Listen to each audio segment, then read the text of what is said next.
Oh, Okay. yes, yes, I'm yes, I'm trying to be yes. professional and stop dancing before we get on live. And here's my boss breaking it down. Let's get it. Yes, yes, yes. Welcome, welcome, welcome to another edition of Northeast Delta Human Service Authority Transformation Thursday. Yeah, we in this thing. Listen, whoo, that is fun.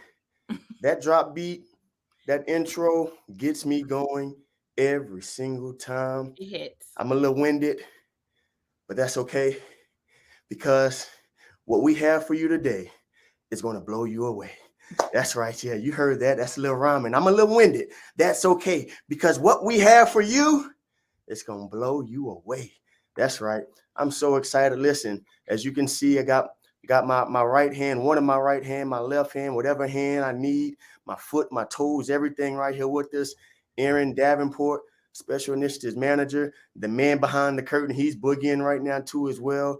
Listen, we are in full effect because what we're getting ready to share with you all is just that important to you. We all wanted to be here. We all wanted to make sure that this presentation goes well, that you all, as viewers and followers of the agency, have full understanding of what we're doing. Listen, I got Miss Dolores Harris making a cameo on the live stream right now.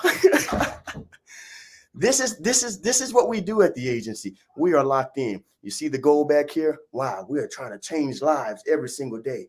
And we're willing to do what it takes to be creative, to bring the energy and the fun and doing just that. Erin, how you doing today? I'm good. I'm really good. I got my new Fenty red lip on. I'm ready. Okay, okay, okay. Northeast Delta Human Services Authority, we aim to be a catalyst for vulnerable populations in the Northeast Louisiana region.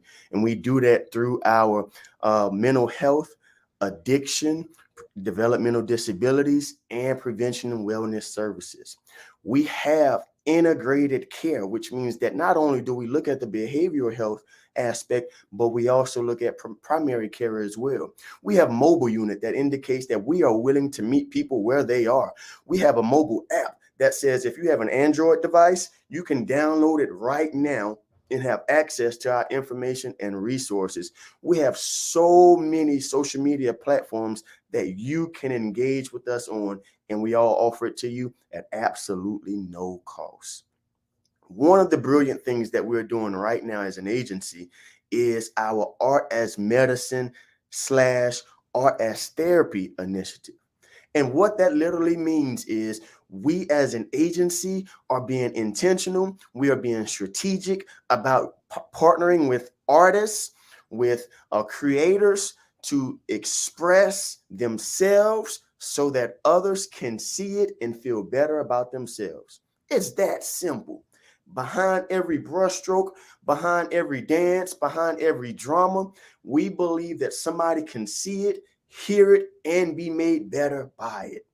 So today, we're getting ready to share with you some of our great artists, some of the great people, the talent that we have in this region. This region was considered, Northeast Louisiana is considered one of the most rural and poorest regions in the country, not just in the state, in the country.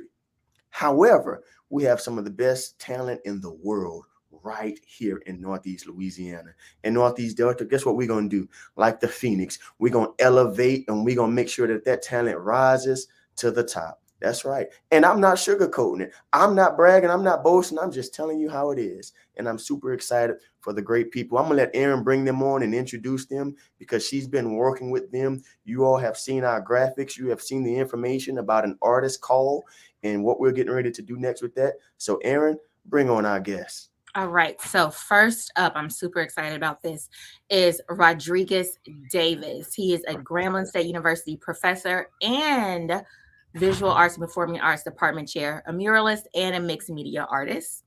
Our second artist is Gisera Francois. She is a teacher, a muralist, and a painter.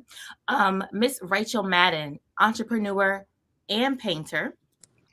And then our fourth guest for today is Shakitra May White. She is a stylist.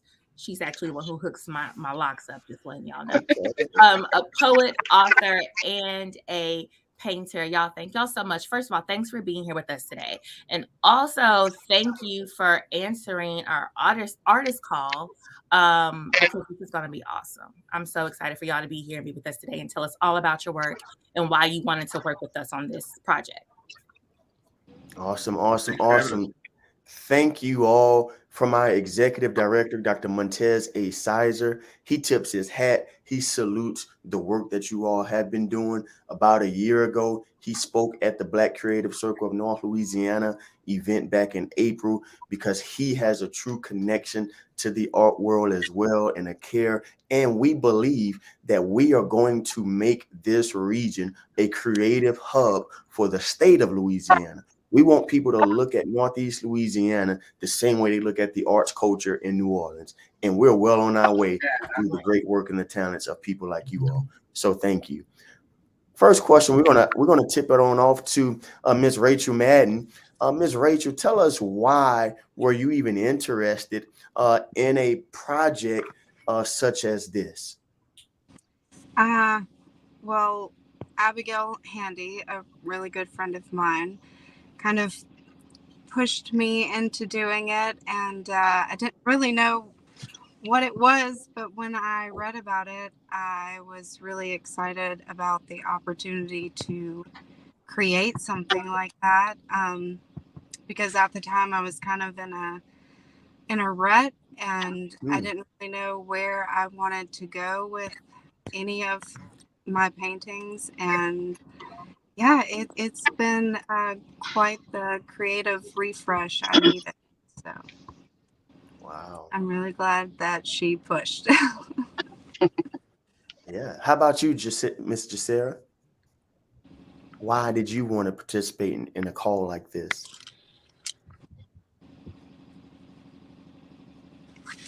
Well, I always think that it's just really important. Mental health is very important, especially to me.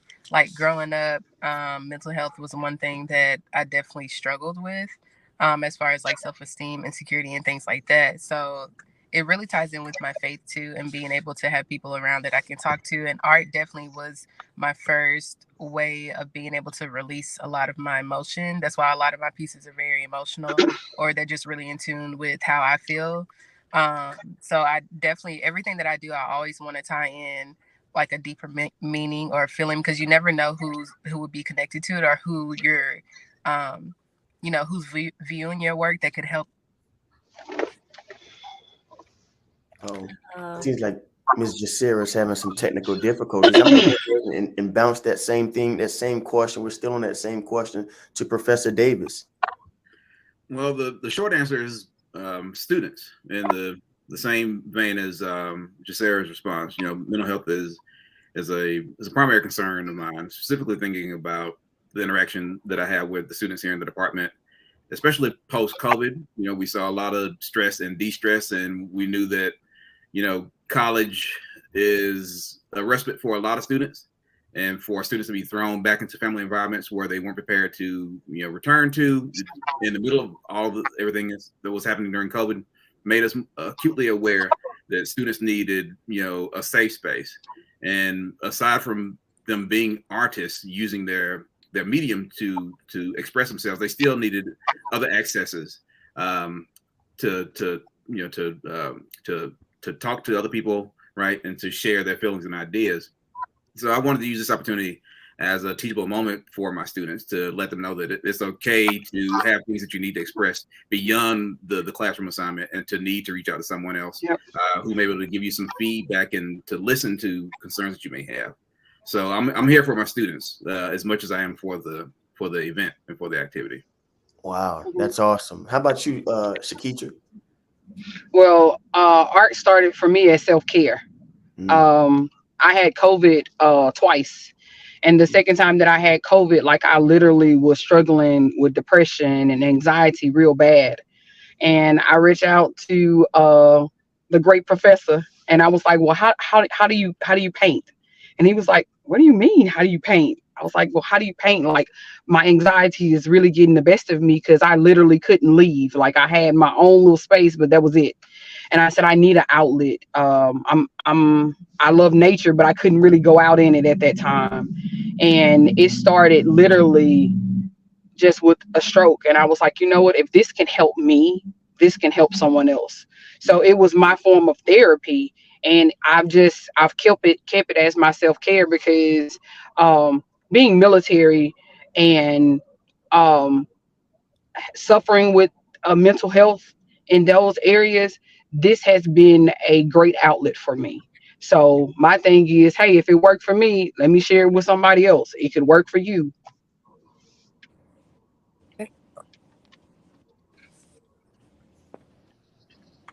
Just Sarah, how you doing? You able to get back in with us? You still haven't. As we work that out, and I'm gonna let Aaron throw in some questions too. But I heard two things here that really stood out to me. Love what Professor Davis said. Love what Jacera was getting off into. But things that really stuck out to me in all of you all's response has to do with your side of the brush. When I heard Rachel say when Abigail Handy, and we definitely salute and shout out Abigail Handy and the team at Northeast Louisiana Arts Council, as well as Brooke Foy and the team at Downtown Arts Alliance for partnering with us on this great initiative. But one of the things Rachel said, and Shakisha just back-ended for us, buttoned it up for us. But Rachel said when she was reached out by the Arts Council, she felt that she was in a rut. And then we went through just Sarah and Professor Davis talking about how they're trying to make sure that they show their students how the power of the brushstroke can help change their lives and be an opportunity for what they're trying to do next. And then to see Shakisha come back in and say, I was dealing post-COVID with anxiety. I needed something. I needed an outlet. And so when you look at that rut and when you look at that anxiety, and how you all have been able to find art and using art in this way as an opportunity for therapy, for treatment, for medicine, I think that speaks volumes about what this initiative is really all about. And that was our intended goal, not just for us who are going to view it, not just for the 12 parishes that we serve and the vulnerable populations that we serve, but through this, we want you four and the others as well, the others that are in part of this project, to be better as well. Aaron? One of the things that I really like about the project that we're doing is that we wanted all artists on all levels of all mediums. Mm-hmm. Now, the great professor that, as Shakisha calls him, Professor Davis, and Jacera, you all are pretty seasoned. And I say that term loosely. Like y'all have, Jacera has a mural downtown right now. Professor Davis, you have work everywhere. You're also a department head at Grambling State University. So, but the thing that I really wanted to highlight was that we're focusing on emerging artists as well. Now, Rachel, like your story, you were saying that you're new to painting, correct? Or you were just doing this as like a hobby or something? You didn't really see your work, like the value in it, or correct me if I'm wrong, but like that's kind of what I was getting from you. Yeah, no, that's 100% it. I have always been super artistic, crafty, and I randomly got asked to do a series of paintings for a women's retreat that I went on, and I have no idea why they asked me, but it was have you seen like okay, never, because I've seen your work and I see why they would ask you, but go ahead. Go ahead. Yeah, it was a joy that I found. It was an incredible outlet. It still is. But yeah, it was it's a very new thing for me. So well, the thing about like these type of artist calls, like it's usually geared towards the professional artists, like Professor Davis and things. But like Keitra, you are not a stranger to the arts. You're a poet, an author, motivational speaker, but you are new to painting. And like you said, you called on Professor Davis to be like, how do I do this? But for you to be a part of something like this that normally isn't open, you don't really see a lot of government agencies saying we want professionals. Professor Davis, you and your friends come through, but also our newbies come along in as well. Like Shakitra, just what are your thoughts on that? And then also Professor Davis, just like you helping out the emerging artists as well to be a part of something like this. Like for me, it was a surprise. Like I was like, I don't have anything that anybody would want to, to be hanging anywhere. I do this for I have me. to look right here. You have plenty of what people want. But go ahead. Go ahead. But for me, I'm like, it's for me. Mhm. I do it for me. But I've had people say, "Oh, that's nice. Like, where did you get that?" I did it. What? Yeah, I did it. But I just keep it for myself. So to have this opportunity to share with somebody and say, I did this, you know, this was my self this was my self-care and I'm sharing it with you. Yeah, this is a big thing for me. Mhm. Professor Davis, you are mentoring, not only you participating, but then also mentoring some of the artists that are participating. What are your thoughts on that? Well, that's my job. First of all, besides that being my job, I think really that's what most artists wind up doing anyway. You wind up hooking up with someone that can benefit from whatever amount of information and experience that you have.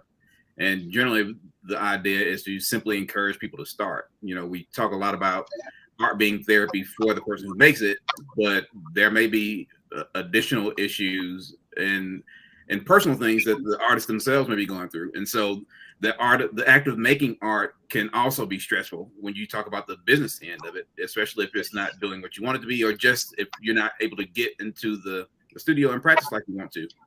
But on the backside of the production, actually making the work and creating a thing that you can have the conversation around can be therapeutic for folks. As Shakitra mentioned, is like, people see stuff that you made or see works that you have in your space, and then you initiate a conversation that you may not have had with the person because of that work.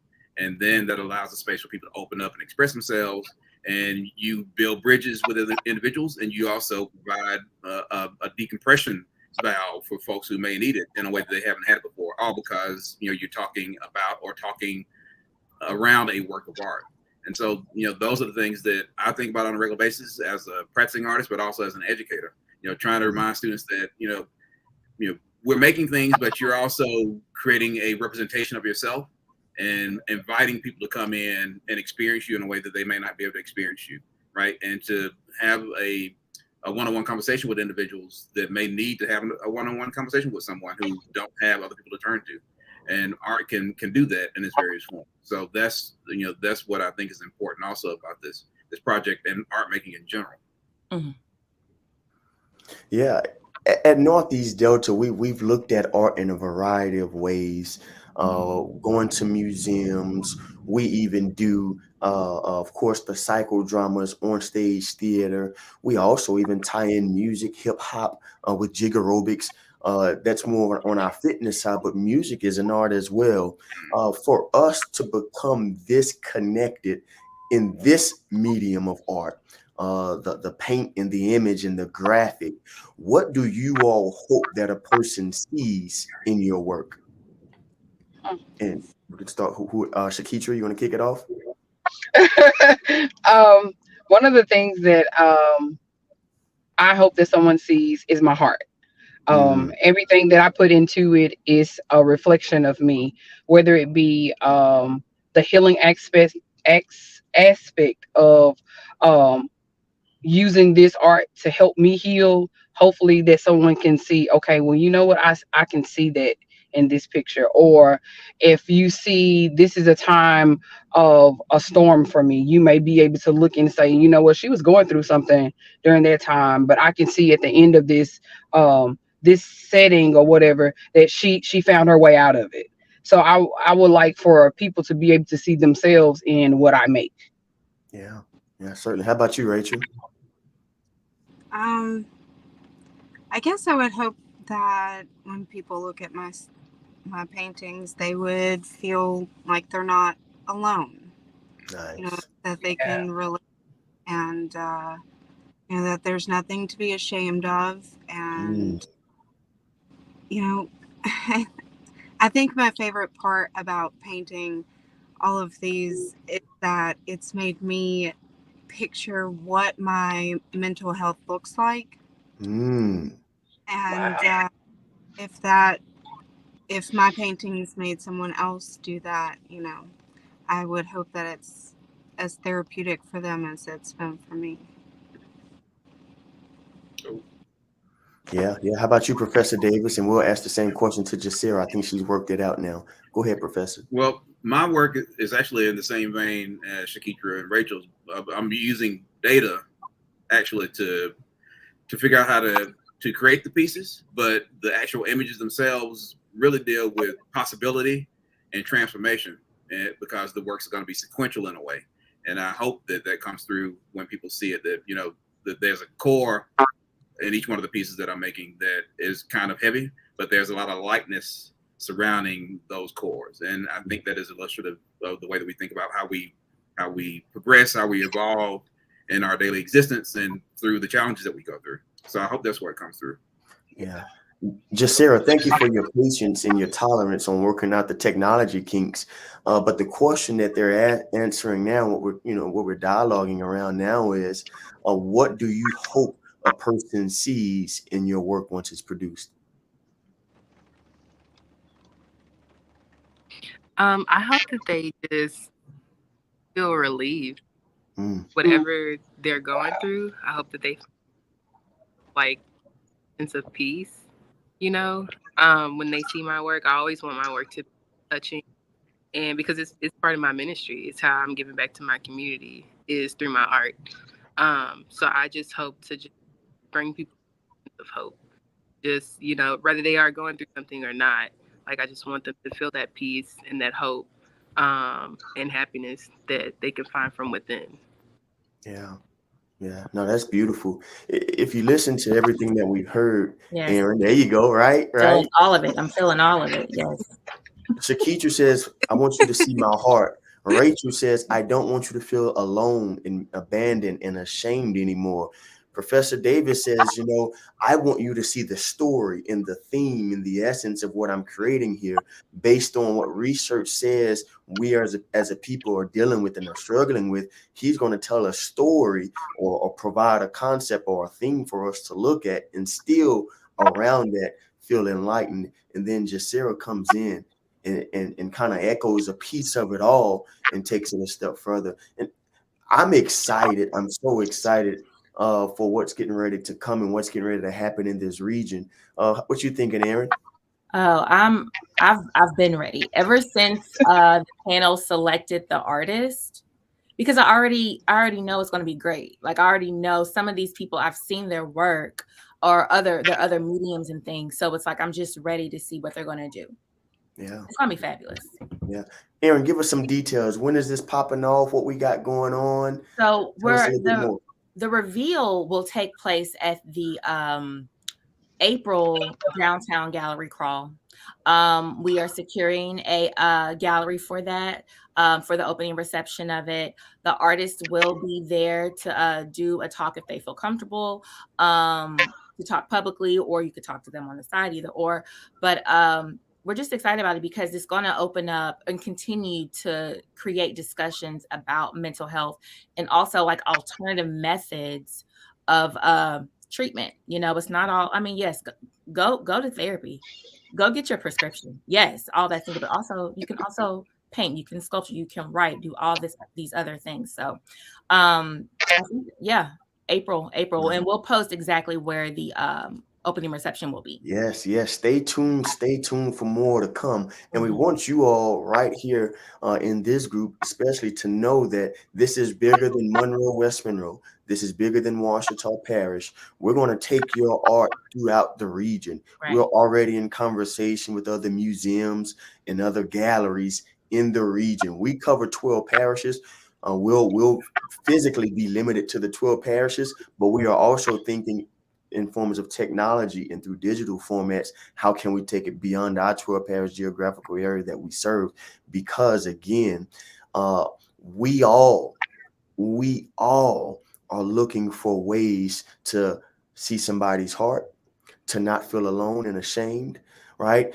To feel accepted, to understand a deeper essence of who I am through this. And so we're not going to put a jurisdiction on it. We're going to let the masses know. We want people to come from Texas, Arkansas, Mississippi to say, I got to go to Northeast Louisiana because I heard they got this piece of art that I just got to have. I got to see, I got to touch, I got to feel it, I got to smell it. We're trying to create that. This can be a tourist attraction for the region, bigger than anything else that we have done. And so we're super excited. I thank you all. Is there anything any of you all else would like to share with us about the work and about being a part of this project? I just want to say thanks for the opportunity. Definitely. Yeah.